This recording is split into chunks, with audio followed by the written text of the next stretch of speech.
Welcome back to the daily discussion.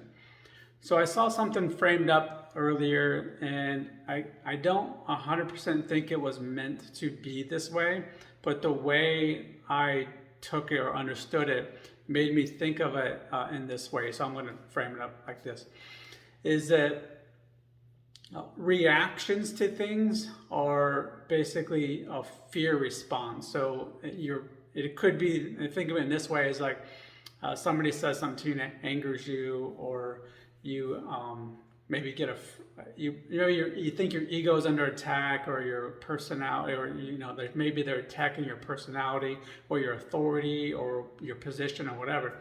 You jump into a fear response of saving your authority, saving your ego, saving your pride, whatever.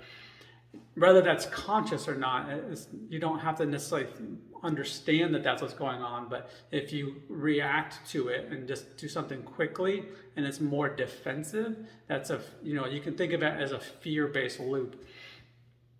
Whereas with mental skills or mental toughness, mental fitness that I'm working with, is that you're trying to get to a point where you're not reacting to things. You're taking that stimulus and the stimulus and the response, and you're putting some time between that and actually making a conscious thought of how to, like I said, respond to it rather than react to it. So when you think about responding, it's a thought-provoked thing where you actually take some time and you think about what you're going to do, and you have more power over that. And it's not out of fear, it's out of thought and rationalization. So I started thinking of that in terms of that and saying, well, okay, if I give a response or whatever, what we're going to call a response or a reaction too quickly, now that gives me a frame of reference to go, well, maybe that's something that triggered some kind of a fear or insecurity in me that I should take a look at, or I'm going to want to take a look at, so I can find a better way to get through that or address it.